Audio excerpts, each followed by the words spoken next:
Assalamualaikum warahmatullahi wabarakatuh. My name is Muhammad Wafi bin Zainun. I'm from DDT S3B.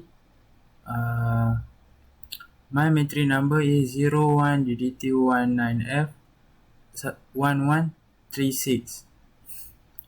Today I want to tell you about steps to perform security audit in an organization. First, define your audit. Your first job as an auditor is to define the scope of your audit. That means you need to write down a list of all of your assets. Assets include obvious things like computer equipment and sensitivity company and customer data, but it also includes things without which the business would require time or money to fix, like important internal documentation. Once you have a list of assets, you need to define your security perimeter.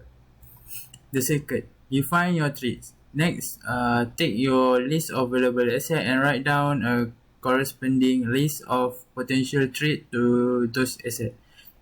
This can range from poor employee password, protecting sensitivity company, or customer data to DOS attacks, and can even include physical breach or damage caused by a natural disaster.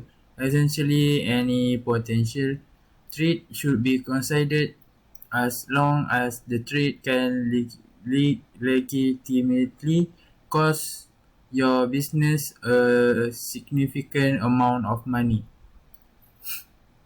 The third, assess current security performance.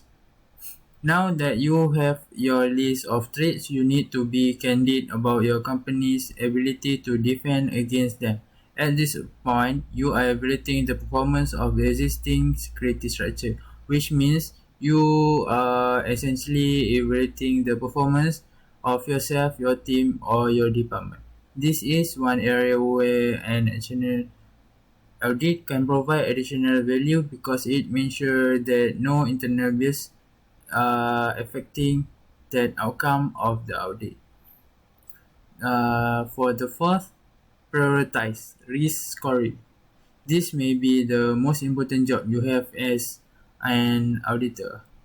Take your list of threats and weigh the potential damage of threat occurrence versus the chance that it actually can occur, thus assigning a risk score to each. For example, a natural disaster can obliterate a business high risk score.